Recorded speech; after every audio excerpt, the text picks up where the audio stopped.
तो आज मैं आपको एक अनोखी रहस्यमय कहानी सुनाऊंगा। अगर आप चैनल पर नए हैं तो अभी सब्सक्राइब कर ले तथा कहानी पूरा देखें। अंत में एक अनोखा रहस्य छुपा है। धन्यवाद। तो सुनिए।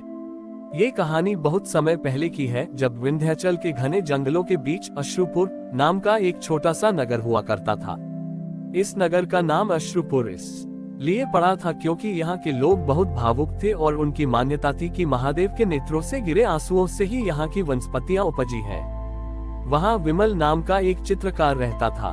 विमल की कला की विशेषता ये थी कि वह रंगों से चित्र नहीं बनाता था, वह केवल छाया और प्रकाश से चित्र उकेरता था।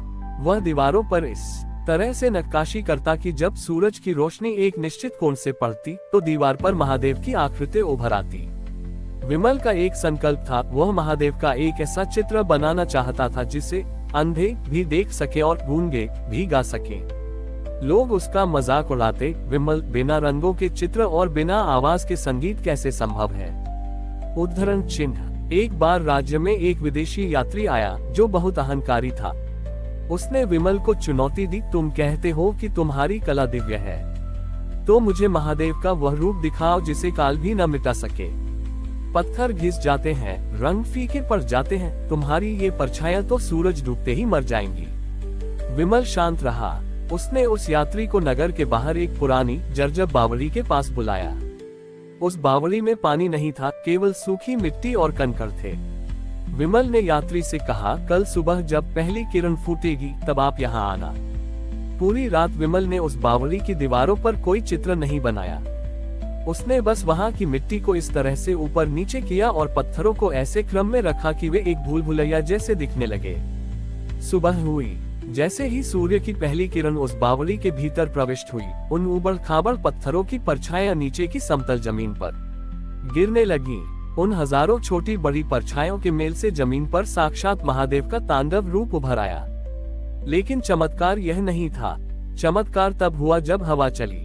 जैसे ही हवा उन पत्थरों के बीच से गुजरी, परछाइयां हिलने लगी, जिससे ऐसा लगा कि चित्र जीवंत हो गया है और महादेव वास्तव में नृत्य कर रहे हैं। हवा के घर्षण से पत्थरों से एक धीमी गूंज निकली जो डमरू की आवाज जैसी थी। यात्री दंग रह गया। उसने अपनी आंखें बंद की तो उसे वह संगीत सुनाई दिया और जब आंखें खोली तो उसे वह दिव्य नृत्य दिखाई दिया। तभी वहां एक बूढ़ा लकड़हारा आया। वह अंधा था। उसने उस स्थान की मिट्टी को छुआ। विमल ने पत्थरों को इस तरह तराशा था कि उनके स्पर्श मात्र से ही उंगलियों को शिव के पंचतत्वों का बोध हो रहा था। उस अंधे व्यक्ति के चेहरे पर एक अलौकिक मुस्कान आ गई और उसने कहा, मैंने आज महादेव के दर्शन कर लिए। साक्षात शिव वहां प्रकट हुए और विमल के कंधों पर हाथ रखकर बोले, ग्रेटर देन विमल, कलाकार वही है जो शून्य में भी सृजन कर दे। तुमने रंगों का मोह त्याग दिया, इसलिए तुम्हें मेरी आत्मा के दर्शन हुए। रंग और रूप तो बदलते रहते हैं, पर जो भाव तुमने इन पत्थरों में पिरोया है वह शाश्वत है।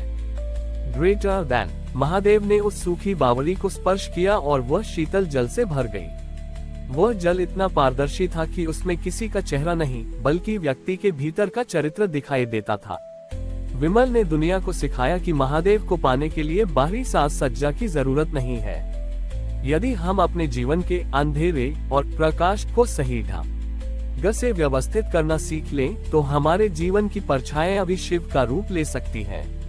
विमल की बनाई वह जादुई बावड़ी अब अश्रुपुर की सबसे पवित्र जगह बन चुकी थी।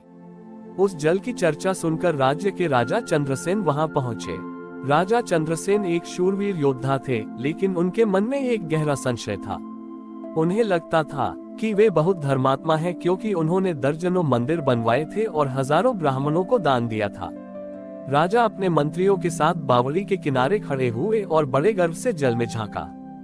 उन्हें लगा कि पानी में उन्हें अपनी स्वर्ण मुकुट वाली राजसी छवि दिखेगी। लेकिन जैसे ही उन्होंने पानी में देखा, वे पीछे हट गए। जल के भीतर उन्हें अपना चेहरा नहीं बल्कि एक सूखा हुआ पेड़ दिखाई दिया जिसकी जड़ें सड़ रही थी।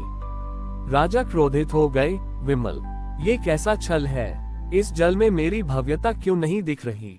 क्या ये पानी दूषित हो गया है? उद्धरण चिन्ह। विमल ने हाथ जोड़कर कहा, महाराज, इस बावड़ी का जल दर्पण नहीं है, ये तो सत्य का मार्ग है। जो आप बाहर से हैं वो दुनिया देखती है, लेकिन जो आप भीतर से हैं वह ये जल दिखाता है। वह सूखा पेड़ आपके अहंकार का प्रतीक है। आपने मंदिर तो बनवाए, पर उनके पीछे आपका उद्देश्य केवल अपनी कीर्ति फैलाना था, महादेव की सेवा नहीं। राजा को पहले तो बहुत गुस्सा आया, लेकिन फिर उन्होंने गौर से उस जल को देखा। उन्होंने देखा कि उस सूखे पेड़ के पास एक छोटी सी चींटी प्यासी खड़ी थी।